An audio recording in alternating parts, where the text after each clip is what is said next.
sommes à présent en direct avec notre correspondante à Jérusalem, Pascal Sunshine. Bonjour Pascal. Bonjour Ilana, et au moment où je vous parle, quelques flocons commencent à tomber, que je vois à travers la fenêtre. Mais bon, avec 3 degrés, pas vraiment d'espoir que cela tienne au sol. En tout cas, merci pour ces informations. Pascal, merci d'être avec nous comme chaque matin. Cette actualité difficile que l'on suit avec vous depuis le début de cette guerre. Alors, on va peut-être parler d'abord des otages. On sait que le Hamas a suspendu l'accord avec Israël tant que les détenus palestiniens n'étaient pas libérés. Alors, est-ce qu'on peut expliquer un petit peu ce qui se passe de ce côté-là ?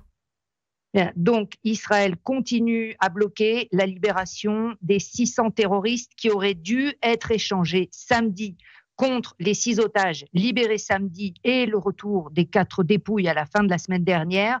Une réponse aux violations répétées de l'accord par le Hamas et en particulier à son traitement des otages. Et les États-Unis soutiennent la décision israélienne. C'est une réponse appropriée face au traitement barbare infligé aux otages, a déclaré cette nuit le porte-parole du Conseil de sécurité nationale de la Maison-Blanche, ajoutant que le président Trump soutiendrait Israël quelle que soit la décision qu'il prendra concernant le Hamas. Steve Witkoff, d'ailleurs, l'émissaire du président américain, revient en Israël mercredi dans le cadre d'une nouvelle tournée au Proche-Orient. Witkoff veut tenter d'obtenir une nouvelle libération d'otages avant d'entrer dans la phase 2 de l'accord de trêve. Les 6 otages rentrés samedi, leurs témoignages sur leurs conditions de captivité et les informations qu'ils ont données sur l'état de leurs compagnons laissés derrière eux accentue encore l'urgence humanitaire de ramener un maximum d'otages vivants.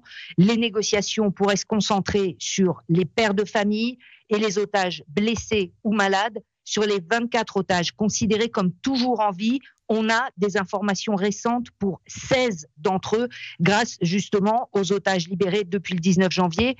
Benyamin Netanyahou souhaite prolonger la première phase de la trêve, qui est censée s'achever par le retour de 4 dépouilles d'otages jeudi et ensuite par le retrait de Tsahal de la route Philadelphie au sud de la bande de Gaza entre le 1er et le 8 mars. Parallèlement, Tsahal regroupe aussi des forces supplémentaires dans l'ouest du Negev et à la frontière de Gaza pour être prêt en cas de rupture de la trêve. Alors effectivement, on a vu ces scènes terribles ce week-end. 2 otages qui ont été emmenés, assister en tout cas à ce spectacle du Hamas. C'est aussi ce qui a poussé Israël à annuler cet accord. Enfin, annuler la libération des prisonniers. Disons à suspendre, à suspendre la libération des prisonniers. Oui, cette vidéo infâme diffusée samedi soir par le Hamas où on voit Eviatar David et Guy Gilboa Dalal forcés d'assister à la libération de leurs camarades et à supplier devant les caméras pour leur propre libération.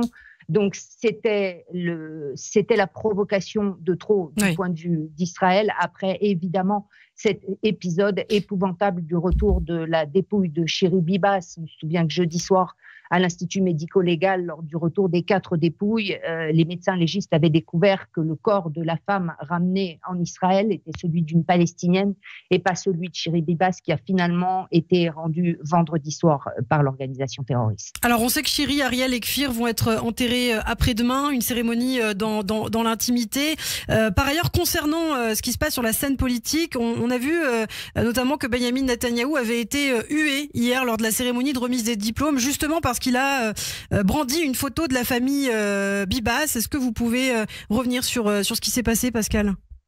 C'était une cérémonie en fait donc de fin de cours des élèves officiers de Tsahal, et il est de tradition que le Premier ministre y assiste et prononce un discours.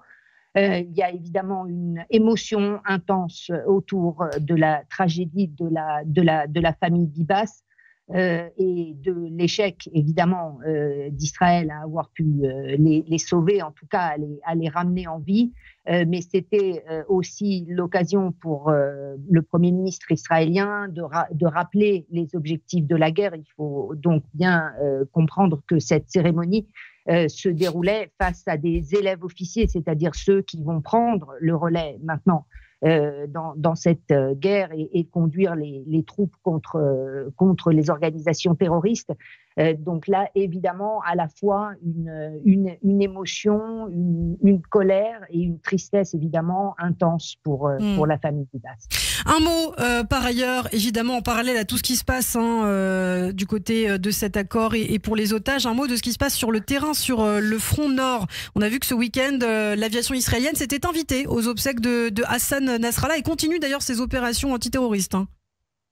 Oui, alors il y a évidemment cette cérémonie. Le chef du Hamas, Hassan Nasrallah, éliminé le 27 septembre dernier. C'est donc seulement hier que le Hezbollah a tenu à Beyrouth les funérailles de son chef, une cérémonie qui se voulait aussi une démonstration de force de la milice chiite pro-iranienne avec 50 000 partisans réunis dans un stade, plus d'1 million de personnes à travers le pays qui assistaient via des écrans géants au déroulement de ces obsèques. Et on a vu au même moment l'aviation de Tsahal effectuer pas moins d'une dizaine de frappes contre des sites militaires, des dépôts d'armes et de missiles du Hezbollah dans la Bika, à la frontière syrienne et au sud Liban. Et 4 chasseurs bombardiers israéliens ont même survolé à basse altitude le stade de Beyrouth où se tenait la cérémonie. Et Tsahal a aussi frappé donc des cibles terroristes, toujours, Israël qui accuse notamment le Liban de violer le cessez-le-feu.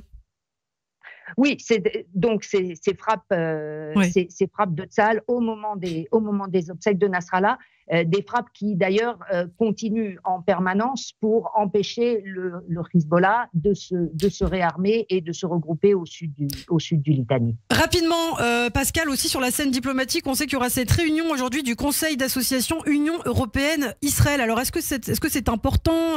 À quoi s'attendre exactement? C'est une excellente question. Toute réunion, évidemment, concernant Israël est importante sur le plan diplomatique, mais disons que maintenant, l'essentiel de la diplomatie israélienne sur le front stratégique se déroule essentiellement entre Jérusalem et Washington. Merci beaucoup, Pascal, pour ces informations.